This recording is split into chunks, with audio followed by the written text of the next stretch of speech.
KSJE is supported by the San Juan Medical Foundation, presenting the Taco Throwdown and Bloody Mary contest, Saturday, August 10th at the Aztec Municipal Golf Course.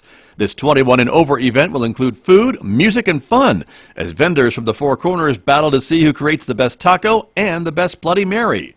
The mission of the San Juan Medical Foundation is to enhance the health and well-being of people in the Four Corners. Tickets are $30. Find out more at sanjuanmedicalfoundation.com. We have a 911. Armed robbery in progress. See surplus store, corner Peoples Drive, 124th Street. Hi everyone and welcome to CopShop. I am Nicole Brown, the P.I.O. for Farmington Police Department.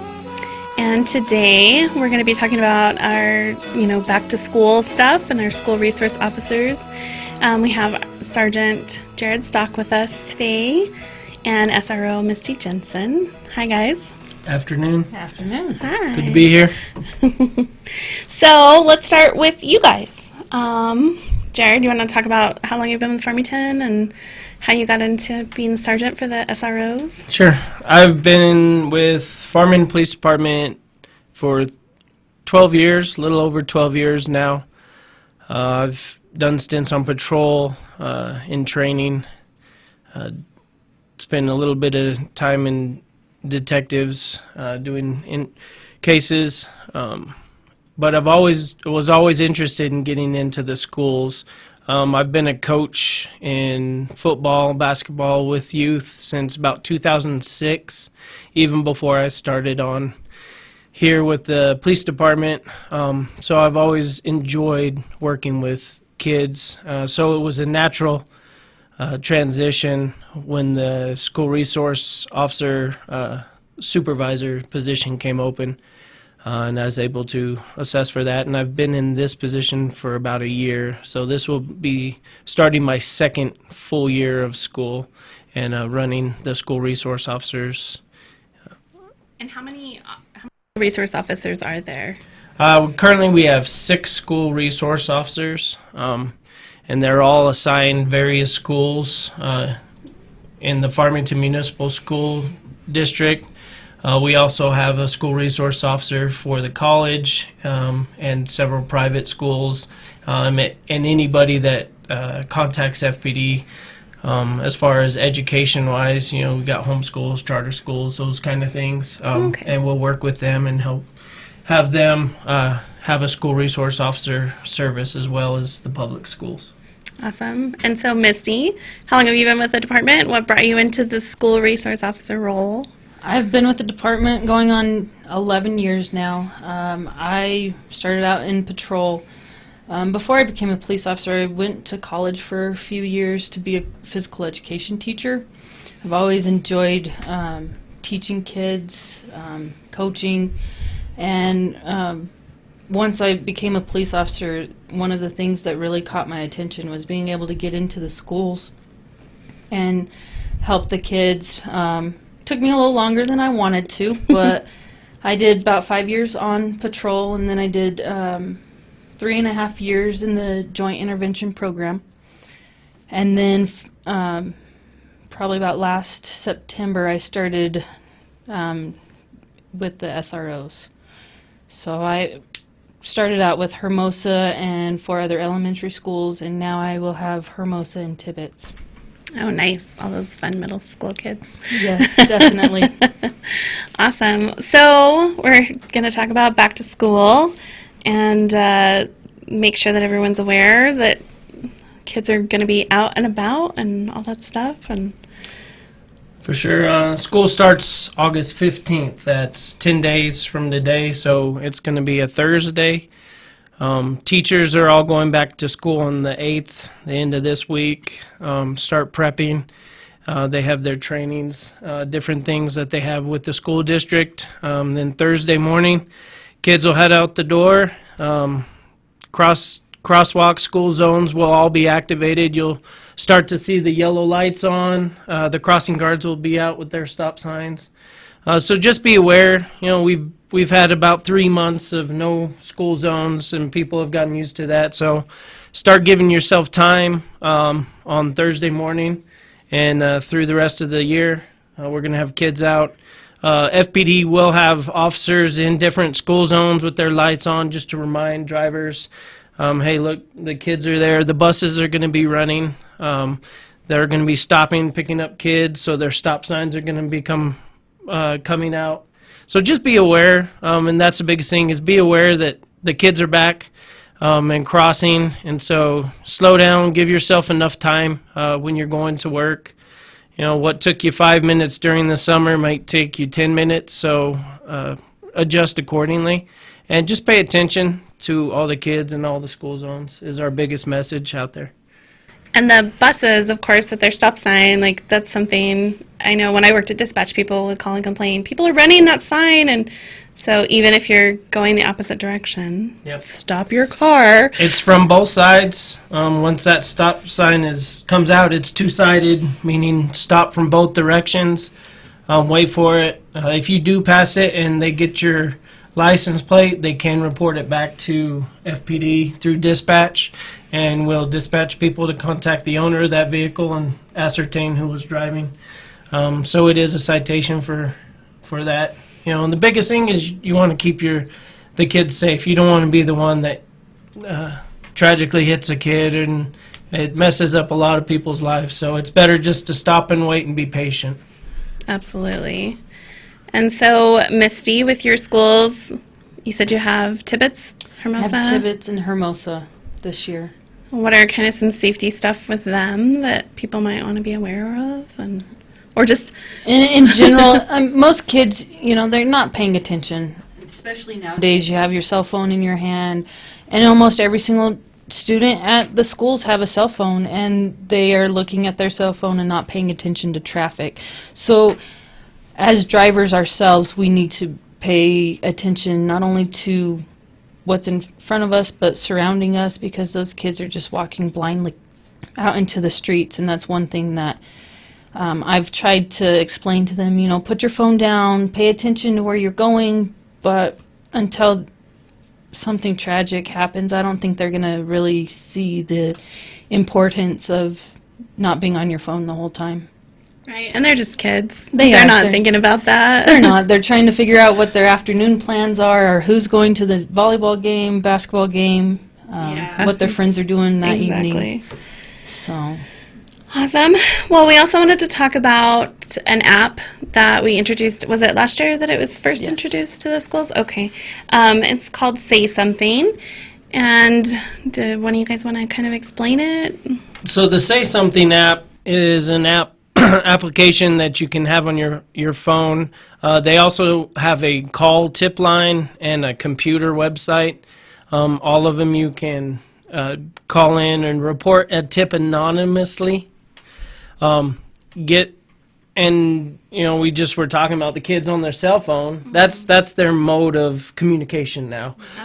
So the Say Something app is in the App Store on Androids and in the iStore on the iPhones. You go in, you write in Say Something, and it will give you the app. It's sponsored by the Sandy Hook Foundation, which was created after the tragedy in Sandy Hook. Some parents got together and created this system of reporting, and it's not just reporting an active shooter or somebody that they feel is going down that path to be an active shooter. It's got a plethora of categories that you can look at. Reporting fights, reporting self-harm issues. Kids hear their friends talk about wanting to hurt themselves, and you can anonymously report that. Dispatch gets it, the school district gets it, FPD, the SROs get alerts of a life-threatening thing. It has drugs and narcotic usage reporting. Again, I said fights, burglaries, domestic violence issues. All that can be reported through this app. And it's important because lots of people know things, and kids hear things from their friends, and the friends are like, I don't want to tell any adults or somebody, but they do tell their friends because that's what they are. And the kids don't want to be snitches, Right, I don't want to be. But this app gives them a way to tell somebody in charge that can can help this kid or this family without being identified as a snitch. You know, it's just information that comes, and then it's 24 hours monitored. There are representatives that when you send the chat message in, they're going to type back and they're going to ask questions to help get the appropriate response to the kids or the families in need. And it's just a great system. And it's been pushed through all the schools. A lot of the kids have it. But we want more people to know, more parents to know about this Say Something app. Because their kids sometimes tell them, hey, you know, my buddy Bobby said this, but I don't want to tell anybody. If the parents have it, they can engage submit tips and as submit tips as well. Anybody with the application can submit a tip, and it's all anonymous. Nobody's going to know who sent the information. And it's prevented multiple fights in the schools. We've contacted kids that were on the verge of committing suicide and going that route, and being able to stop it and help them get the needed assistance they have to deal with their emotions, their baggage, the things that is pushing them to self-harm. We've had a lot of success with this system. That's really and the great. more people that know about it, the safer the community will be. We've contacted kids that were talking about school violence and stuff, and being able to nip anything that may have been coming down the pipes. And it's because this app was out there and somebody said something. And you know, the nice thing is it's not always just law enforcement that deals with it. We get to work hand in hand with the counselors there at the school, and sometimes, you know, they just let us know what's going on, but they can handle the situation and maybe get that student in counseling if they do need counseling for being suicidal or depression. I mean, any signs that they may show. I mean, it's an awesome app. It just needs to be utilized more in our community, I believe. And so when you say that school officials get the tips as well, does that include counselors? Absolutely. There's times that at Hermosa, the counselor would get the tip before I even was able to log on and get my information, and she handled it before I even needed to. That's awesome. So, you know, she works really well with the students, and I think the app is awesome.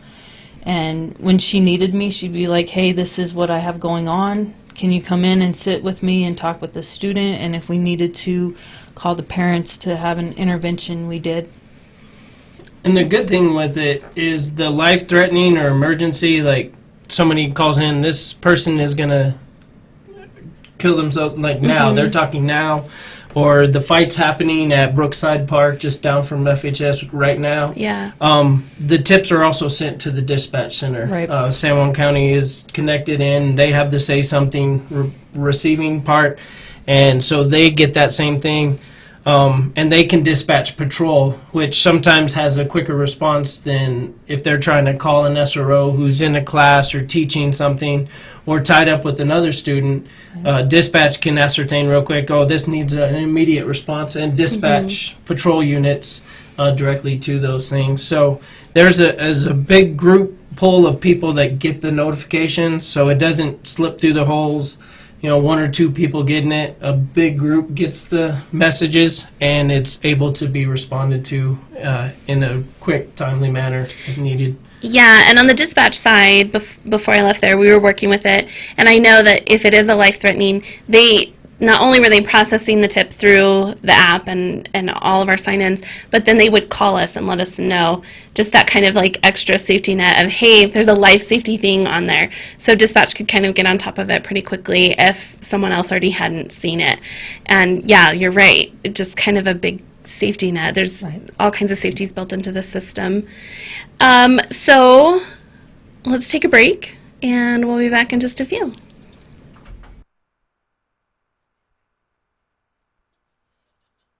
The Farmington Police Department has partnered with the City of Farmington to launch the Slow Down Farmington campaign. We're asking citizens to join the campaign and serve as advocates for their community by reminding others to slow down and take their time, not a life. Participation is easy. Stop by the police department or City Hall and pick up a Slow Down Farmington sign to display in your yard. Snap a photo of you, your family, or your pet next to the sign and share it on social media using hashtag #SlowDownFarmington. The Farmington Police Department, your department, our community. Each week on Celtic Connections, we bring you the finest of traditional and contemporary Celtic music from Ireland, Scotland, England, Wales, and North America. Tunes you can tap your toes to, and songs that will transport you to misty mountains and moors. This is Brian Kelso-Crow inviting you to join me for Celtic Connections. Listen to Celtic Connections every Saturday afternoon at 1 on KSJE 90.9 FM, Farmington.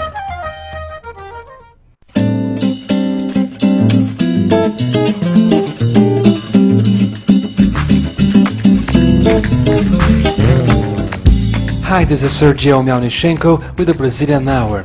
I would like to invite you to join me every week with the best and most exciting music of Brazil. Every week, right here. Tune in the Brazilian Hour every Saturday night at 11 on KSJE Farmington.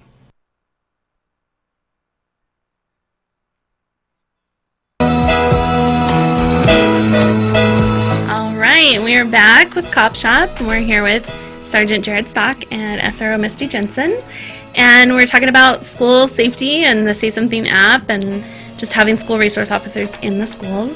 And so while we were on break, Misty kind of talked about the role of a school resource officer, so do you want to kind of elaborate on that and talk about that? Yeah, you know, as a school resource officer, what we are there for is to hopefully prevent crime from happening. Hopefully we can be there to be a buffer between the school and a criminal action that needs to be taken care of. I will tell you this, the one thing that we do not do is we do not enforce the school discipline. You know, if the school chooses to suspend somebody for a certain amount of time, that is on the school. Now whenever a crime is committed, say we have a fight, it's technically considered a battery, and we can pursue charges on them. There's times that if it's the person who is in the fight's first offense, we can put them on an in-house contract, and that just, you know, gives them a little more of a chance instead of getting thrown into probation right away or getting these charges pressed against them right away. It gives them a chance to realize, look, I messed up, I can change my ways and I can do better for the rest of the school year. Yeah. You know, another thing is if we have that repeat offender who, I say offender, but student who keeps, say, damaging school property, then we can step in and say, hey, you know, granted you only had to pay this much, but you are criminally damaging someone else's property, and that is a crime. And that's where we can step in and help them out in that situation instead of just saying, nope, it's a school issue. We're there to help them in situations like that.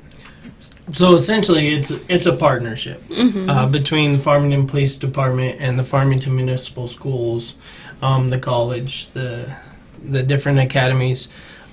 It's us working together to bring about the best result for the student and for the schools, you know, because not everybody needs criminal charges, like she said. You know, you can work with the schools, and that's the SRO's main goal, is to be that buffer between the law enforcement issues and the school issues, the educational part.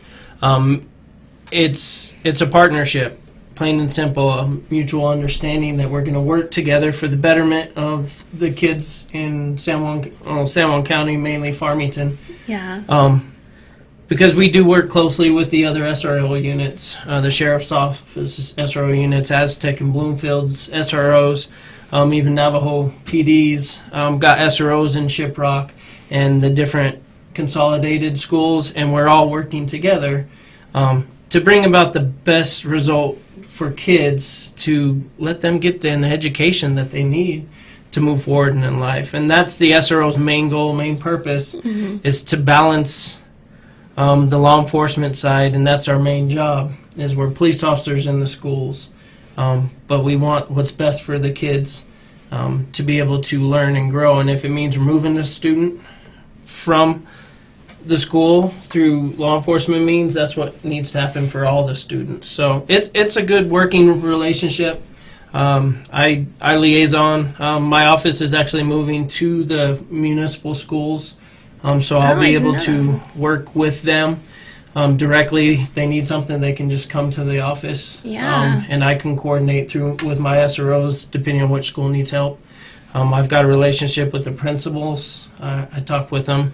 And I encourage my SROs to do the same, is to get to know the administration and the teachers so they trust and know them, and they can move forward in keeping the kids safe, and what will engender the best atmosphere for the kids to Absolutely. succeed and thrive. And also just making those kind of connections with kids, that police officers aren't scary, that you guys are kind of that good presence, positive. And we're there to presence. help, right? We're not Yeah. always the bad guys. Yeah. I mean, sometimes we have to do things that they don't want us to do, but we're doing our job. Exactly. And if we can show them that there is a good side to law enforcement, we're making a difference in that aspect. Absolutely. So, and we encourage the SROs to become involved in schools and with kids. Like I said, I coach. I coached at Farmington High School for a long time.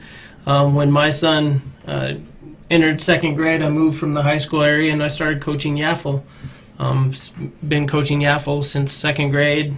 He starts his fifth grade team this year. Oh, that's exciting. So, being involved, letting the kids see these officers and coaching responsibilities and volunteer. We do a lot of Special Olympics work with the SROs, and it's just for kids and parents and adults to see officers in a light of helping and assisting and being people, because we're people.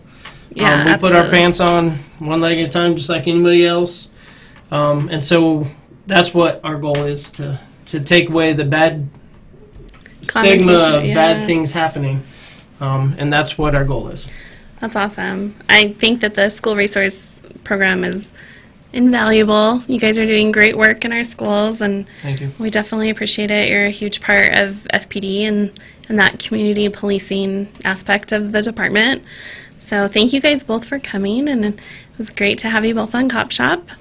And just remember, CopShop's on every other Friday at noon, and we'll see you next time. Thank you so much.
been brighter.